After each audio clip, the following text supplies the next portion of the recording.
Bienvenue à l'AFRC fait son show, c'est la chaîne TV et podcast dédiée à l'expérience client. On y reçoit les dirigeants de la relation client et les experts qui se prêteront au jeu du buzz à questions et paroles d'experts. Bonjour Olivier. Bonjour Angélique. Alors Olivier Larigaldi, tu es à la tête de John Paul et John Paul, c'est une des plus grandes entreprises de conciergerie premium au monde. Donc autant te dire qu'on est super fiers de t'avoir sur le plateau de l'AFRC fait son show. Avant de te lancer dans le buzz à questions pour découvrir les questions que les membres de l'AFRC souhaitent te poser, je te propose de nous présenter John Paul. Déjà, c'est moi qui suis super fier et super heureux d'être ici. C'est un vrai privilège, donc merci beaucoup. Merci à toi. John Paul, c'est une très belle maison qui a été fondée il y a plus de 16 ans. Et notre métier, c'est d'aider nos clients à enrichir leurs relations avec leurs clients. Donc on travaille vraiment en B2B2C, toujours en marque blanche, puisque cette émotion qu'on crée, on la crée au nom de nos clients vers leurs clients. Et effectivement, l'ADN et ce pourquoi John Paul est connu, c'est vraiment le métier de conciergerie. Et donc, tous les clients de nos clients ont accès à nos services de conciergerie, soit pour simplifier leur vie au quotidien, soit pour créer des moments extraordinaires qu'ils n'auraient pas pu créer sans la conciergerie. On a, à travers le temps, développé 2 activités complémentaires à la demande de nos clients, tout ce qui est l'événementiel. Et on organise plus de 200 événements par an pour que nos clients rencontrent leurs clients dans des cadres extraordinaires. Ah, ça, j'ignorais totalement que vous faisiez ça. Hein. Et ouais, complètement nouveau. Et c'est des activités qu'on n'a pas créées, mais qui ont été demandées par nos clients en continu. Et la deuxième activité qui est aussi méconnue chez John Paul, mais qui est très importante, c'est toute l'édition de contenu. On fait des newsletters, des push notifs, des city guides, des guides d'inspiration, toujours au nom de nos clients, toujours en marque blanche. Mais puisqu'on a la chance de très bien connaître cet univers lifestyle, on en profite pour communiquer et donner des inspirations aux clients. Canon, donc en fait, on a très envie tout de suite, tu vois, de prendre un abonnement à la conciergerie. En tous les cas, ça fait son effet. Je te laisserai ma carte. Ah bah, avec grand plaisir. Et écoute, merci beaucoup. C'est le moment d'activer le buzzer. Il se trouve juste devant toi. Tu peux le faire avec délicatesse, avec énergie. Tu le fais comme tu le sens. Bon, normalement. Ça, c'est délicat. J'ai dit, pour le représentant d'une conciergerie premium, voilà, c'est le côté délicatesse. Sans doute que... Alors, cette question. La meilleure expérience client que tu as opérée et la pire dans ta fonction. Ah, c'est sympa, ça. La meilleure expérience client que tu as opérée et la pire. Alors, il se trouve que dans mon métier, ceux qui opèrent les très belles expériences clients, c'est pas moi, c'est mes concierges. Et c'est eux qui sont en première ligne, c'est eux qui sont au contact du client. Donc c'est eux qui savent. Alors de temps en temps, ils me racontent. Donc tu as une anecdote de dingue. Ouais, il y en a qui sont très touchantes. Par exemple, pendant la période du Covid, on a beaucoup de nos membres qui avaient des enfants qui étudiaient à l'étranger. Et certains n'arrivaient pas à rapatrier leurs enfants pour toute la période de confinement. Et via John Paul et via nos concierges qui connaissent tout ce qu'il faut, on a réussi à rapatrier les enfants. Et c'est vrai que quand on fait ça au nom d'une marque, le lien qu'on crée entre cette marque et son membre, et puis j'imagine que quand on est concierge, en tout cas ce que je voyais dans leurs yeux quand ils me racontaient ce qu'ils avaient réussi à faire, il y a une vraie fierté, il y a une vraie émotion. Il y en a qui sont très prestigieuses. Pendant la Coupe du Monde de football, en un mois, on a monté une opération où on a amené 80 concierges de 40 nationalités différentes pour gérer tous les invités VIP de l'émir et de sa sœur. Extra. C'était une folie, on dormait 20 heures, on travaillait 20 heures par jour, mais c'était extraordinaire de vivre des moments comme ça. Il y en a qui sont très touchantes. On a une maman qui a sa petite fille qui est passionnée de danse, et on a réussi à lui monter un cours de danse privé avec une des danseuses étoiles de l'Opéra de Paris. Exceptionnel. Ça, c'est magique. Et puis il y en a qui sont peut-être les plus importantes pour moi, une qui est très simple. Et on a une petite mamie qui doit amener son mari tous les matins à l'hôpital pour qu'il ait sa piqûre. Et elle a une seule hantise dans la vie, c'est de se réveiller trop tard et de ne pas être à l'heure pour amener son mari à l'hôpital qu'il ait sa piqûre à 8h. Et donc notre métier, très basiquement, c'est de la réveiller tous les matins à 7h. Et cette petite mamie, elle nous appelle tous les matins à 7h-5, en nous disant « Vous n'oubliez pas que vous m'appelez dans 5 minutes ». C'est mignon. C'est adorable. Ouais. C'est très, très mignon. Et c'est super parce qu'effectivement, c'est entre un peu l'expérience luxe et puis le besoin du quotidien. Vous êtes présent partout, en fait. Il y a vraiment ces 2 aspects dans notre métier. Ouais, c'est incroyable. Qu'on a. Il y a gagner du temps, simplifier la vie, accompagner l'humain. Et puis, il y a les choses ultra prestigieuses, les Fashion Week, les chefs d'État. Et vraiment, on navigue dans l'ensemble de ces univers. Bon, tu vas pas t'en sortir quand même comme ça parce que tu nous as pas parlé de la PIA. Ah, c'était bien essayé. Ouais, mais je suis là pour représenter les membres de la FRC, donc c'est la question qu'ils ont mis dans la corbeille à questions. La pire. Pire, on peut l'aborder sous deux angles. On va continuer dans l'expérience qu'on en concierge avec nos équipes, avec nos clients. Et c'est vrai que des fois, j'en ai une, j'ose pas la dire, mais on a un membre qui voulait absolument adopter une loutre. Oui. Et vraiment, c'était très important pour lui. Et on a préparé toutes les démarches, on lui a expliqué tout ce qu'il fallait faire, parce que c'est quand même très compliqué, et heureusement, d'adopter une loutre. Et au final, devant l'ensemble des démarches, et quand il a pris conscience de ce que ça voulait vraiment dire, le membre nous a dit « non, je vais laisser tomber ». Mais on sentait un rêve qu'il fallait abandonner. Ouais, il y avait une déception, quoi, finalement. Ouais. Et ça vous plaît pas. On n'aime pas. Il faut le faire, mais on n'aime vraiment pas. Après, moi, dans mes fonctions de dirigeant, tu sais, on opère une quarantaine de programmes de relations clients différents. Et il y a un programme qui n'a pas marché. Et ça, j'aime pas. Ouais, ça, c'est pas génial, ouais.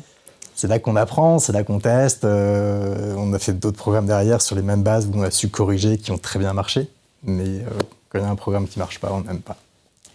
Génial. Alors écoute, moi je résiste pas. Je veux en savoir plus sur John Paul et la façon dont vous faites les choses. On buzz à nouveau. On buzz. Une deuxième question pour toi. Alors, qu'est-ce que te réserve le buzzer là ? Ah, les 3 principaux enjeux de l'entreprise. Quels sont-ils ? Disons que j'ai de la chance avec le buzz, moi. Ah mais écoute, si les questions te conviennent, c'est génial. Donc on va avoir des super réponses du coup. Pour moi, les enjeux d'une entreprise, à la fois rien ne change et tout change. Donc les enjeux de base, pour une entreprise, c'est toujours très simple, tu connais très bien. Le premier, c'est de vendre. Maintenant, la façon de vendre et ce qu'on vend, ça change énormément. Et je pense qu'on vend de moins en moins des produits, on vend de plus en plus des univers de marque et des expériences. Et pour ça, la clé, c'est d'attacher à son produit des émotions. Et on le voit dans l'automobile, on le voit dans le luxe. L'automobile, ils sont dans une transformation extrêmement profonde parce que les jeunes, parce que la façon de consommer, c'est plus du tout une caisse en métal avec un gros moteur qui fait vroom vroom qu'on veut pousser. C'est une expérience de mobilité. Et c'est quoi une expérience de mobilité ? Comment ça se définit ? Comment ça se fait ? Comment ça s'attache au cœur ? Donc il y a vraiment une transformation. Une entreprise doit toujours vendre, c'est de ça qu'elle vit. Mais qu'est-ce qu'on vend ? Qu'est-ce qu'on crée ? Quel est l'univers qu'on attache ? Et je pense que la part de l'émotion est de plus en plus forte. Le deuxième enjeu pour une entreprise, une fois qu'on a des clients, il faut les fidéliser et les garder. Toujours pareil, rien de nouveau. Maintenant, il y a quand même 2 grandes tendances qui arrivent. On a une surpression de la relation client, avec tous les canaux de contact qui sont... Et dans le même temps, on a un besoin de l'individu, du client, de ressortir, d'être différent de la masse, notamment avec les réseaux sociaux. On a besoin d'être vu sur les réseaux sociaux, on a besoin de shiner. C'est très français. Et quand tu croises ces 2 phénomènes, ça veut dire que toi, en tant que dirigeant de ton entreprise, ton problème ou ton enjeu, c'est comment tu personnalises ta relation. Et je pense que c'est de plus en plus un mot très, très, très important dans la façon dont on fidélise les clients, c'est comment est-ce qu'on personnalise, comment est-ce qu'on fait que chaque client se sent unique et unique. Et puis le troisième enjeu, et là j'espère que mon directeur financier m'écoute, troisième enjeu, c'est en tant que dirigeant d'entreprise, tu as la responsabilité de la rentabilité de ton entreprise. Et l'expérience client, c'est quelque chose qu'on mesure en NPS, en satisfaction, en tout ce qu'on veut, mais on se doit de le mesurer jusqu'en euros. Donc soit tu peux le faire sur du déclaratif, typiquement grâce à tel service, est-ce que vous pensez que ça contribue à votre acte d'achat ? Soit tu peux même aller de plus en plus travailler sur la data. Et nous, on branche énormément de data feed avec tous nos clients pour avoir des retours et regarder comment se comportent les populations qui utilisent nos services par rapport à celles qui ne les utilisent pas dans leur acte d'achat. Et on va même plus loin, on va dans la segmentation des produits qu'ils achètent pour voir si on contribue à ce qu'ils achètent les produits les plus rentables de notre entreprise client. Et tu ne peux pas faire de la relation client juste pour le plaisir d'en faire, tu dois le faire pour que ça soit rentable.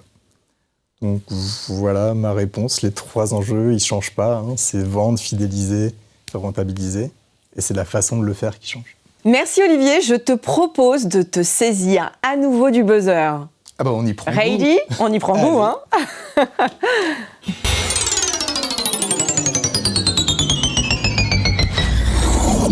Ah, une question un peu de prospective, même si 3 ans, c'est quand même un peu demain. Comment vois-tu le futur de la relation, de l'expérience client dans les 3 ans à venir ?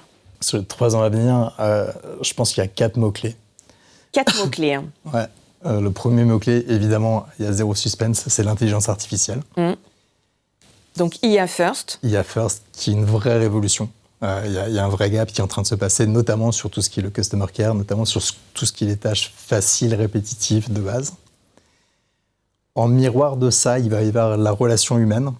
Et plus l'IA va se développer, plus elle va être performante, plus la relation humaine va devenir un luxe, va devenir quelque chose de différenciant et d'important. Donc finalement, je pense que l'IA ne va pas du tout tuer l'humain, au contraire, elle va le valoriser, elle va l'augmenter. Donc IA, humain. Le troisième mot, c'est confiance.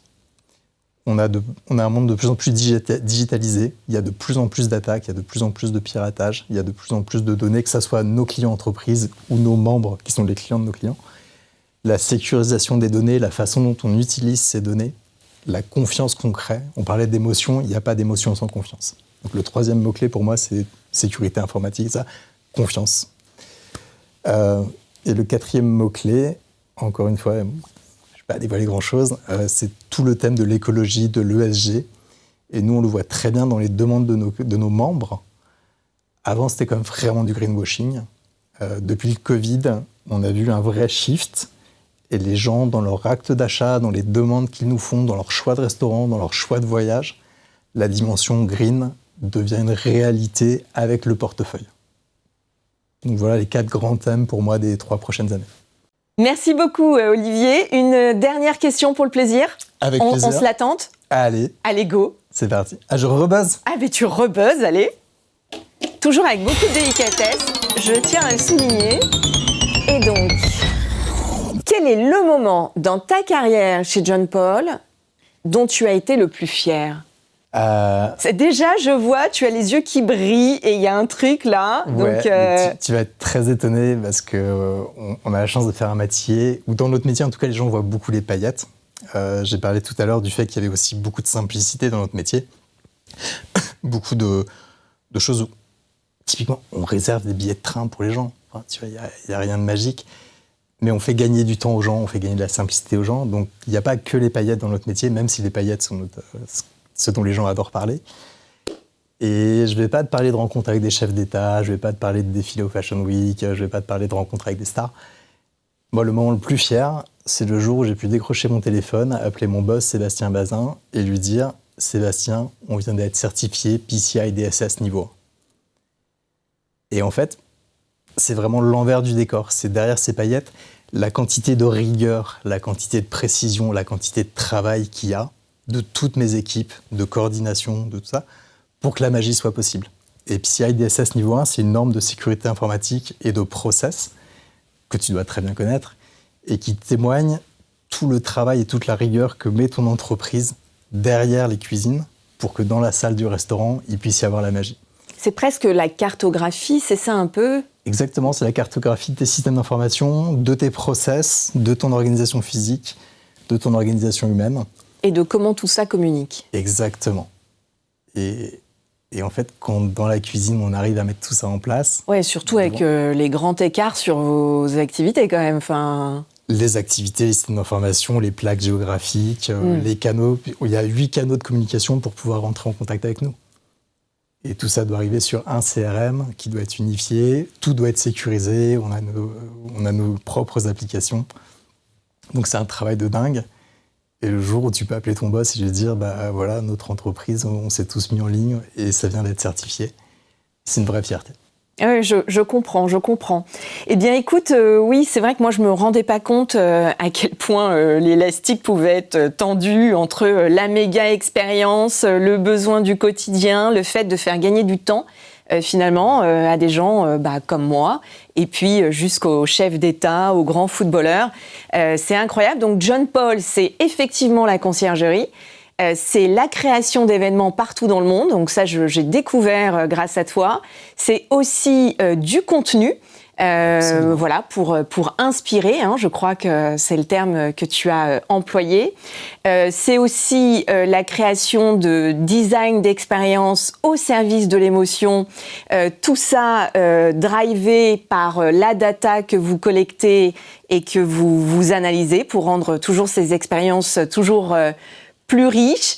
C'est de belles expériences et de belles émotions aussi partagées sur ces anecdotes que tu as pu nous confier.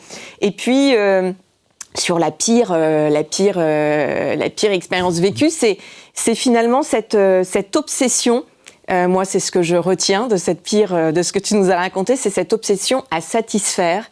Et ça, je trouve que c'est assez remarquable. On a été ravis de t'avoir avec nous aujourd'hui. Merci beaucoup. On salue aussi Sébastien, qu'on aime bien à la FRC. Et à très bientôt, donc peut-être au téléphone chez John Paul. Merci Angélique, à très bientôt. À bientôt.